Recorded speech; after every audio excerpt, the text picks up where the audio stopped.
నిజం చెప్పాలంటే అంత ఈజీగా ఏముండదు బైక్ పైన ట్రావెల్ చేయడానికి. చెప్తున్నా కదా, దోలు తెరిపోతుంది.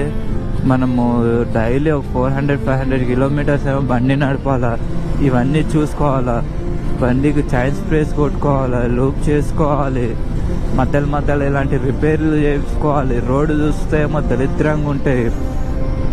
ఇవన్నీ దాటుకుంటా చేసుకుంటా పోయే వరకు చెప్తున్నాగా మంచిగున్న ఓపిక మొత్తము ఫస్ట్ సెకండ్ డేలోనే ఖతం అయిపోతుంది. నాకైతే ఈరోజు ఆ బ్యాగ్ పోయినప్పటి నుంచి అయితే మస్తు చిరాకు వస్తుంది. ఎక్కడ అంత సేఫ్గా కట్టినా అది ఎట్లా జారిపోయిందో అర్థమైతలేదు.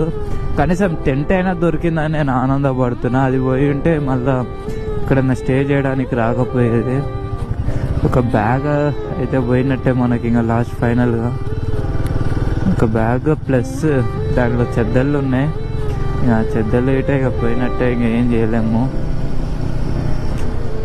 నాకు తెలిసి ఎవరైనా ఈ మొత్తం హెవీ వెహికల్సేగా వచ్చేవి, ఎవరైనా వేసుకున్నట్టుండ్రని అనుకుంటున్నాను. కానీ ఏమో ఎవరిని తప్పు పట్టలేము, ఎందుకంటే మిస్టేక్ మన కాడ ఉన్నప్పుడు ఒకరికి చెప్పి లాభం ఉండదు. దానికోసమే ఇప్పుడైతే ఒక 20 కిలోమీటర్స్ అయితే రిటర్న్ వచ్చినాం. మళ్ళీ బ్యాక్వర్డ్స్ అయితే వెళ్తున్నాము ఆగ్రాకి అయితే.